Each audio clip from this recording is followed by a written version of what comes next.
Assalamualaikum warahmatullahi wabarakatuh. Jumpa lagi di Ubum. Umat bertanya, Ustadz menjawab. Alhamdulillah masih dengan Jidika Haji Andika Darmawan. Gitu. Ini nggak ada hubungannya dengan Judika. Untuk bukan Jidar juga ya? Apa tuh? Kayak itu Jedar apa tuh? Apa tuh? Kalau Jidika kan miripnya sama Judika. Kalau Jidar miripnya sama Jessica Iskandar. Jidar, iya aja deh. Tadi kan juga Andika Darmawan lengkapnya kan. Bisa Jidika, bisa Jidar. Kalau Jidika deketnya sama Judika, kalau Jidar sama Jedar. Jessica, iya Jessica. Update juga ini ternyata nih. Ji, seperti tadi pekan kemarin tuh kita infokan kita akan menjawab pertanyaan-pertanyaan yang muncul di grup SAIPI, Saudara Permata Internasional Aswan Kanda. Gusrif. Itu Agus Syarif Hidayat. Kandapati. Ini ada 4 pertanyaan nih Ji. 4 pertanyaan, kita mulai dari pertanyaan pertama nih Ji. Amalia zikir belum selesai karena ada keperluan. Apakah harus mengulang dari awal? Lalu bagaimana cara mengganti amalia zikir yang terlewat? Nah gimana tuh Ji? Mungkin ngulang dari awal itu bagaimana? Pertanyaan pertamanya, terus bagaimana cara mengganti amalia zikir yang terlewat? Memang kalau syarat zikir jahri kan 3 ya. Ala wudu'in tamin dengan wudu yang sempurna. Kemudian bidor bin syadidin dengan pukulan yang mantap terarah. Kemudian bisautin kawiyin dengan suara yang kuat ke dalam tapi jangan keluar. Nah saya pernah mendengar langsung dulu seorang wakil talqin mengatakan karena syaratnya zikir jahri itu harus dengan wudu yang sempurna. Maka kalau kita berzikir misalnya baru bilangan 100 ya. Kemudian batal. Maka kata beliau itu harus langsung kita bangun berwudu. Batal itu misalnya buang angin ya? Iya buang angin, kita batal wudu ya, batal wudu. Maka jangan dilanjutkan zikir jahrinya. Gitu. Jadi langsung kita bangun, kita berwudu kembali. Dan kemudian kita boleh langsung melanjutkan bukan dari awal, langsung dari hitungan bilangannya. Perlu ilah droti lagi nggak? Kalau beliau nggak ada keterangan begitu, jadi bisa saja langsung ya mungkin untuk conditioning kita awali dengan ilahiyah tamaksudi gitu ya. Karena ketika kita bangun nanti kita niat balik lagi untuk melanjutkan. Tapi kalau langsung ujuk-ujuk langsung la ilaha illallah kan kayaknya kurang mantap gitu ya. Ya ada sopan santunnya dikit. Paling nggak kita awali dengan ilahiyah tamaksudi lah. Tapi bilangannya tinggal kita lanjutkan. Karena dulu beliau ketika menjelaskan tidak dengan yang susah. Prinsip saya dulu kalau saya belajar dalam tekian ini ya, ketika mendapatkan informasi, yang kemudian informasi itu langsung kita tangkap maksud dan tujuannya, dan tujuan itu memang tujuan yang jelas digamblang nih. Maka jangan kita detilkan lagi, akhirnya membuat kita jadi susah sendiri. Gitu. Kayak kisah Bani Israil patokannya gitu. Karena akan bikin repot sendiri. Ya. Nah berarti ini kan bisa buang angin, bisa juga ada keperluan kayak ada tamu, jawab salam, kan gitu tuh. Nah kalau Pangersaang, saya mendengar dari putra beliau sendiri ya, Pangersaang Cianjur, Pangersaang Cianjur, Ajangan Ang Cianjur ya. Almarhum itu beliau bahkan menyarankan kalau kita lagi zikir, lalu ada yang mengucapkan salam, sudah tutup saja Sayyiduna. Insya Allah dapat 2 kemuliaan, 2 fadilah, 1 fadilah zikir, 2 fadilah ikromudujub memuliakan tamu. Gitu. Jadi kalau masalah kita kodo kan bisa kita kodo berikutnya lagi. Kalau itu tamu, kalau itu misalnya anak istri orang tua, misalnya baru pulang kan bukan tamu nih. Iya, tapi kan juga misalnya apalagi orang tua lebih lagi, lebih utama lagi ya. Nyari celah aja loh dan kan karomah dunia akhiratnya kita. Orang memuliakan tamu, bagian tamu kan orang dari luar masuk ke dalam. Artinya kan memang pengen dibukakan pintu apa ya? Ya kita buka. Intinya ya itu berarti ada hal yang urgent. Maka dibolehkan. Mungkin kalau misalnya bukannya tamu tapi orang tua justru lebih mantap lagi birrul walidain kan.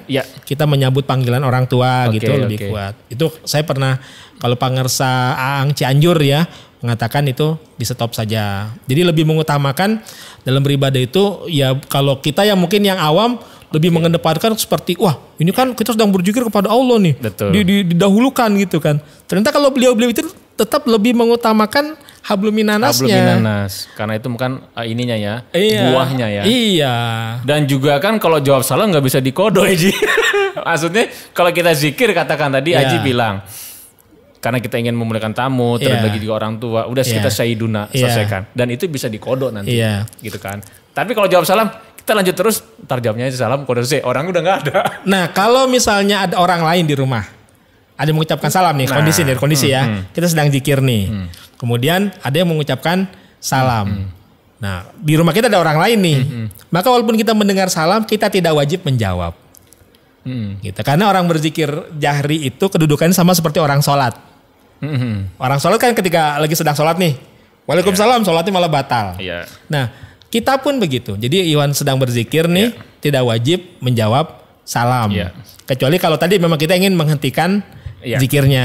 Gitu. Itu juga kalau orang yang itu nggak berada di samping kita atau dekat, kalau dia lagi di kamar nggak kedengaran salam, memang nggak mau, kita tetap harus jawab. Tadi kalau saya jawab gitu, kalau misalnya ada orang lain ya, ada orang yang mendengar juga, yang akan membukakan pintu atau apa begitu.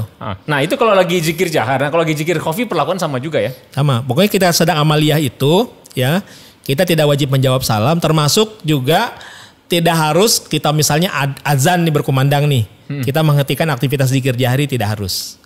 Karena tadi posisi zikir jahri, zikir khafi itu sama seperti sedang sholat, sedang menghadap Allah langsung. Ya, kan kalau kita aktivitas lain, sedang rapat, sedang bekerja, umumnya kalau rapat kan ada azan, menghormati azan kita berhenti sejenak kan, walaupun rapatnya tidak dihentikan, misal nanggung gitu ya, ya udah rapat diteruskan, tapi ketika azan berkumandang, kita menghormati azan, berhenti mendengarkan azan. Tapi bagi yang zikir jahar, sedang zikir la ilaha illallah, la ilaha illallah, la ilaha illallah, berkumandang azan, maka dia tidak perlu berhenti. Terus lanjutkan zikirnya. Karena tadi kedudukan orang zikir itu seperti orang sholat, sedang menghadap Allah.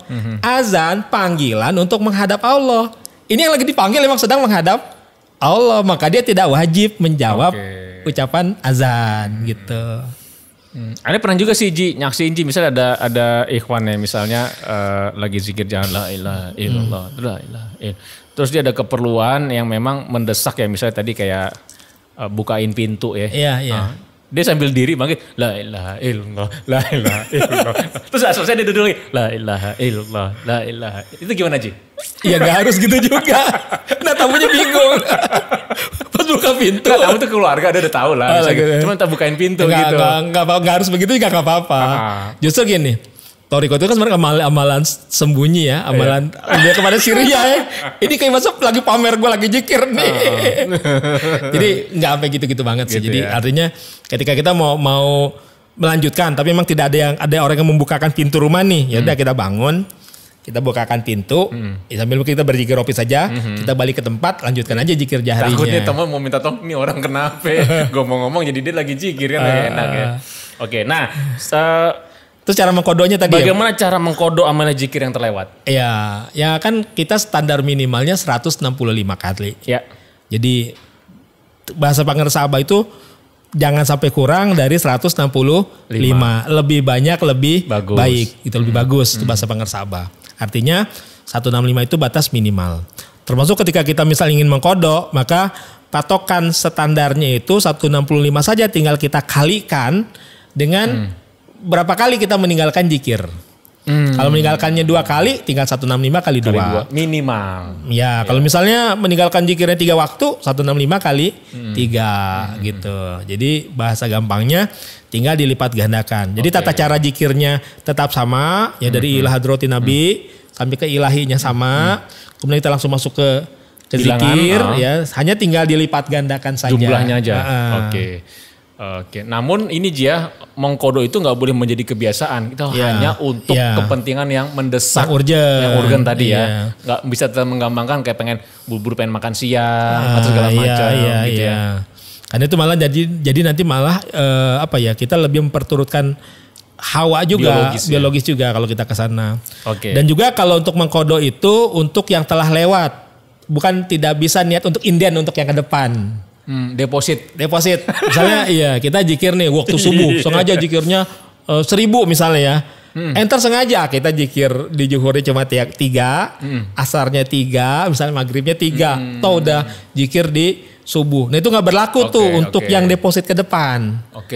Jadi kalau kita memperbanyak zikir yang di subuh 1000, itu berarti ya memang sedang memperbanyak zikir 1000 di waktu subuh, atau kita ingin bayar hutang waktu yang sebelumnya. Isya kemarin belum, maghribnya belum, asarnya belum, zuhurnya belum misalnya. Kita di waktu subuhnya. Jadi pas di subuh waktu luang cukup banyak. Ya, tapi buat yang lalu, yang lewat. Bukan buat yang ke depan. Jadi boleh ya Ji, misalnya kita subuh, zuhur, asar, itu minimal 165 tercapai. Tapi pas maghrib isya tuh kita bener-bener kredit perjalanan gitu ya. Terus kita capek dulu istirahat, subuh di kodok bisa ya? Bisa. Jadi kita di waktu berapapun bisa, di waktu besokannya bisa. Oke. Kita lanjut ke pertanyaan kedua Eji ya. Baik, insyaallah. Pertanyaan kedua, apakah boleh memimpin amalia khusus TKN seperti zikir harian atau khataman di masjid bagi mereka yang belum mendapat talqin zikir? Lalu bagaimana adabnya ketika memimpin zikir tersebut misalnya di masjid umum? Ini menarik juga nih pertanyaan ini.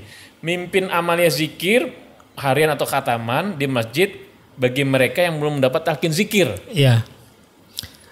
Boleh kalau seandainya yang posisi kita satu sebagai imam rawatib di masjid setempat.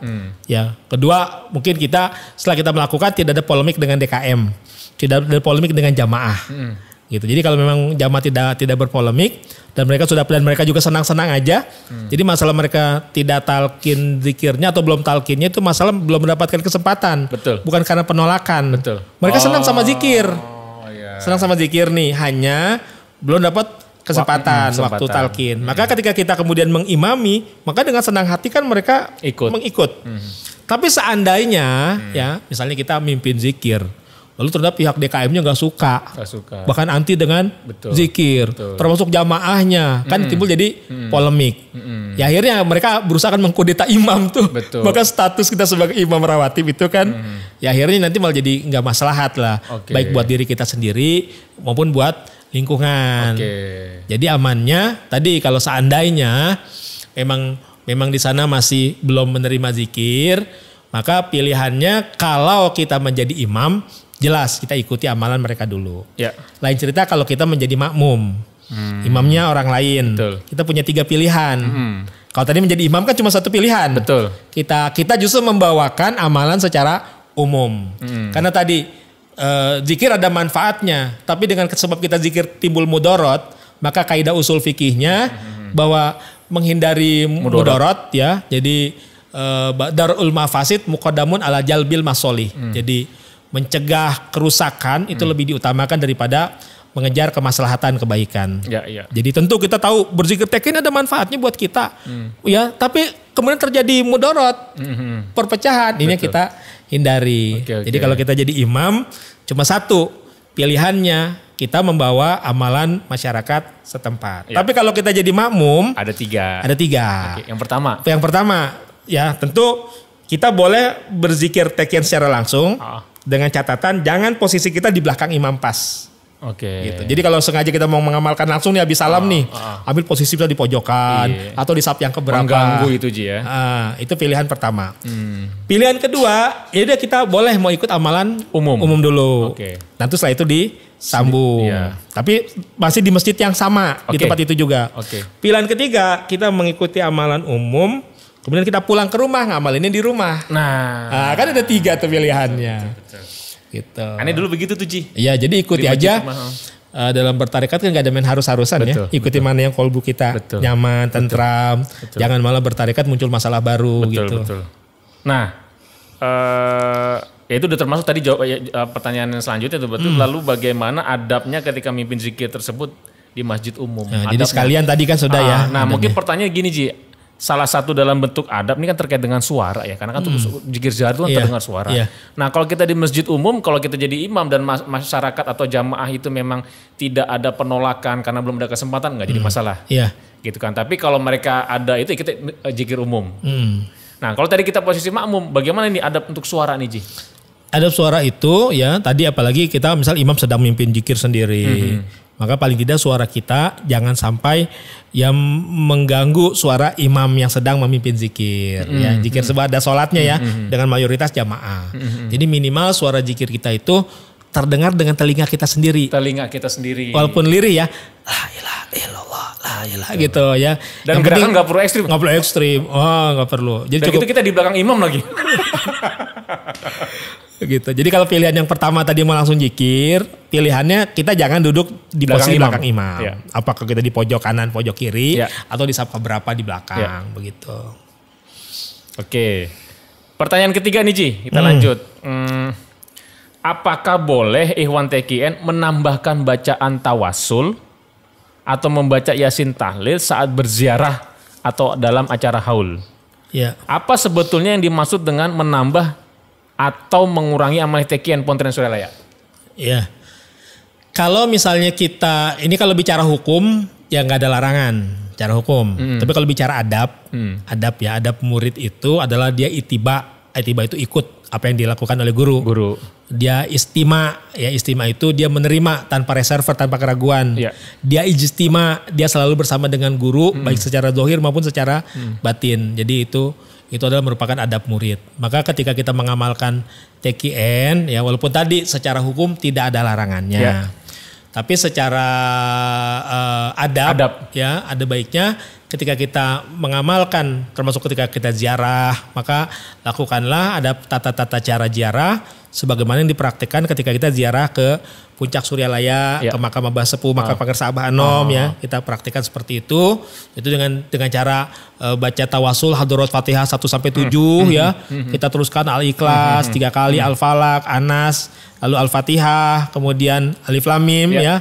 Sampai ke ayat kursi, kita langsung masuk istighfar 3 kali. Astaghfirullahalghafururrahim 3 kali. Kita masuk salawat Nabi 3 kali, langsung ilahi anta maksudi, kita langsung zikir.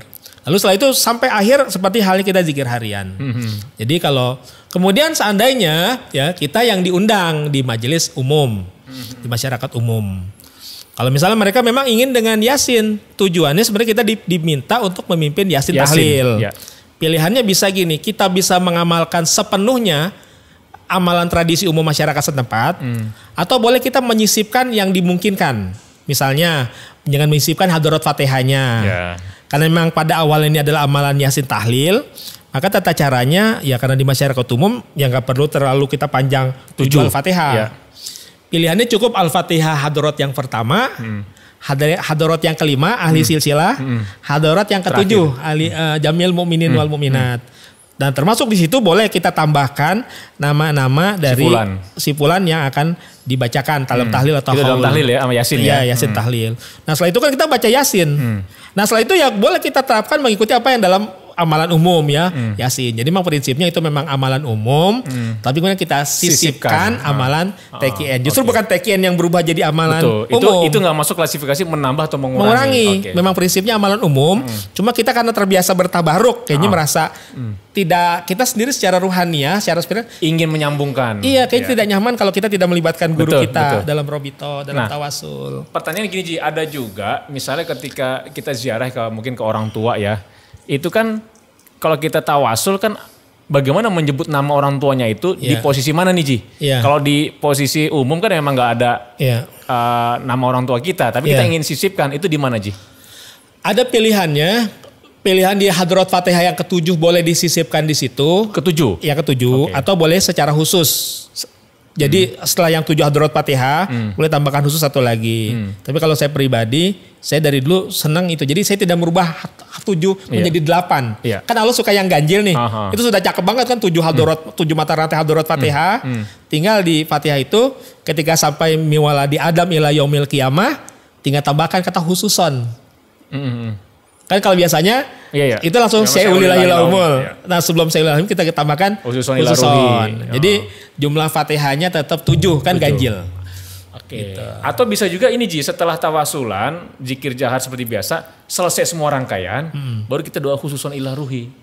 Gimana tuh Ji? Ada juga yang seperti itu? Enggak, tapi kalau mau yang dimasukkan dalam hadrorat tersebut, itu boleh begitu. Itu kan sepanjang kita bukan dalam tawasul manakib dan hataman.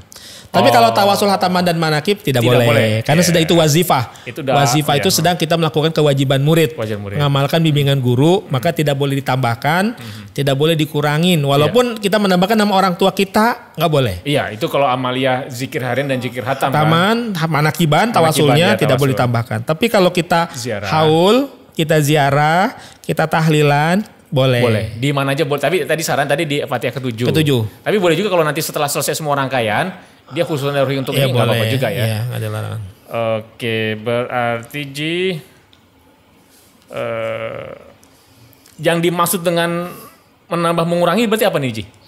Ya penambahan amaliyah ya. Ya misalnya kayak hataman. Kan sekarang ada yang menambahkan dengan tambahan yang kalimat doanya setelah hataman ada penambahan. Ada tendangan sebelah kan begitu tuh. Okay. Auratnya ditambahkan.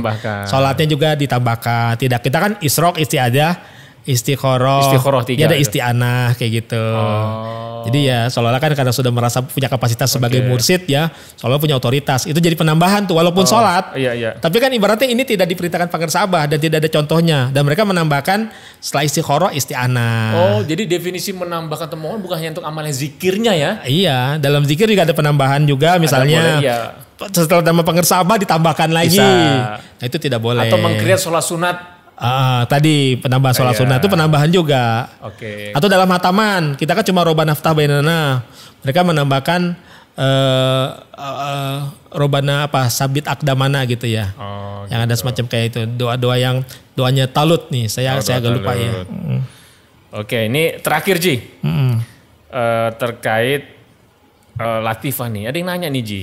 Bagaimana kita mengetahui bahwa zikir kita telah tembus 7 latifah. Waduh. Apa sebetulnya apa sebetulnya urgensi mengetahui latifah-latifah tersebut? Ini zikir tembus 7 latifah. Gue udah belum deh. Gimana Ji? Jawabannya sederhana. Kita sebagai murid gak akan tahu kita sudah di latifah berapa. Urgensi tahunya gak ada urgensinya untuk tahu. Karena gini. Sekali berpangersa Abah Nur Anom, ya itu kan putranya Abah Sepuh, adiknya pangersa Abah Anom, ya beliau putranya mursyid, adiknya mursyid, ayahnya sebagai mursyid Kamil Mukamil, kakandanya juga mursyid Kamil Mukamil, ya. Nah pangersa Abah Nur Anom ini, beliau pernah ketika beliau masih muda lah ya, masih sedang proses mujahadah, ditanya oleh pangersa Abah Sepuh manggil beliau dengan panggilan kesayangan Nom. Kan Abah Nur Anom, tapi Nom gitu ya. Nom, sudah latifah berapa sekarang Nom? Gitu. Kata pangersa Abah Sepuh. Maka Abah Nur Anom dengan PD-nya ketika itu, latifah 3 bah gitu. Ini kisah dari Abah Nur Anom cerita. Langsung? Ya pokoknya beliau pada bercerita seperti itu. Dari 3 bah gitu. Abah Sepuh langsung jawab, masih 1, kata pangersa Abah Sepuh. Artinya apa? Berarti kan beliau merasa dirinya sudah 3 nih. Kata Abah Sepuh, masih 1. Akhirnya Abah Nur Anom merasa sedikit malu kan. Tapi kemudian beliau riadoh lagi. Akhirnya riadoh, tapi kali ini mungkin riadohnya ditingkatkan bukan hanya kuantitas tapi juga kualitas. Riadoh ketika melakukan memperbanyak amalan zikir, sholat sunat dan riadoh yang lainnya. Tapi yang lebih ditingkatkan adalah lillahi ta'alanya gitu ya. Mungkin ada hikmah yang beliau rasakan di situ. Nah kapan-kapan sekian bulan kemudian waktunya sudah sangat lama, jedanya panjang gitu ya. Abah Sepuh nanya lagi, ya, Nom, sekarang sudah latifah berapa Nom? Nah karena waktu itu bilang 3, kata Abah Sepuh 1, karena Abah Nur Anom bilangnya apa? Masih 1 bah gitu. Dan Abah Sepuh jawab, udah 6. Artinya kan beliau sendiri nggak tahu tuh. Iya. Jadi apa urusan latifah, urusan guru. Jadi kita tidak tahu. Kalaupun tahu nanti malah ngaku-ngaku atau dirasa-rasa ya. Jadi urgensi tahunya bahkan tidak ada. Tapi kalau dalam thariqah lain memang bisa diketahui. Karena thariqah lain itu dikejarnya dengan kuantitas zikir. Ya. Jadi misalnya orang yang di latifah 1, apalagi dalam mengejar sudah ditalqin latoif, maka ada tugas khusus. Jadi setelah mereka dapat talqin zikir jahri yang la ilaha illallah 165, ini yang sama-sama TKN ya, tapi TKN yang misalnya kemursidan Meranggen, kemursidan Banten, misalnya kemursidan di Jawa Timur yang Darul Ulum Jombang, itu khususnya mereka kalau misalnya sudah mengalami talqin latifah, itu untuk yang dapat talqin latifah yang pertama, maka punya wajifah berzikir khofinya itu dengan bilangan minimal 5.000. Jadi 5.000 kali zikir khofi. Jadi dihitung 5.000 kali. Nah kemudian yang mendapatkan kesempatan talqin latifahnya di latifah yang kedua, maka selain 5.000 ini 1.000. Berarti kan zikirnya 6.000. Talqin yang ketiga, jadi mereka jadi tahu dan seolah-olah merasa ketika sudah mendapatkan talqin itu, seolah dapatnya di situ. Tapi dalam surya laya tidak diberlakukan seperti itu. Pangersa Abah ya bahkan membuat kita walaupun yang sudah lama sekalipun itu tidak dibuat merasa lebih senior daripada ikhwan yang baru. Bahkan kita dibuat merasa ya bahwa kita semakin lama itu bukan merasa semakin tinggi, malah merasa semakin rendah. Bukan merasa semakin pintar, bahkan merasa semakin bodoh. Bukan merasa semakin suci, bahkan merasa semakin kotor. Begitu kan bimbingan Pangeran Abah. Betul. Jadi tadi dikatakan, apakah gimana cara kita tahu? Ya nggak tahu. Sekelas Abah Nur Anom aja. Nggak tahu. Itu wilayah mursyid. Wilayah guru. Jangan kita merekayasa, gue kayaknya udah sekian. Gitu ya. Itu di pengakuan. Makanya tadi kayak cerita dari Pangeran Abah Sepuh menanyakan kepada Abah Nur Anom. Itu kan memang mursyid yang bertanya. Dari situ ada pembelajaran. Gitu. Iya. Jadi kita nggak cocok tiba-tiba gini. Dan lo udah latifah keberapa? Kemarin sih gue ke Latifah Mubarok itu di Surabaya. udah sampai sono. Ke kampus ketemu Pak dosen. Tapi kalau buat bercanda tanya latifah berapa, masih jawab latifah setengah. Apa tuh maknanya tuh? Artinya satu aja belum penuh gitu. Ente setengah apalagi aneh 1/8. Artinya satu aja kita belum penuh ya. Karena prinsip latifah itu dia seperti prinsipnya bejana berhubungan. Nanti kalau kita zikir penuh di latifah yang pertama, dia akan mengalir sendiri ke latifah yang kedua mengisi. Ketika luber. Jadi ketika sudah luber di sini mengisi. Dan luber yang kedua mengisi yang ketiga.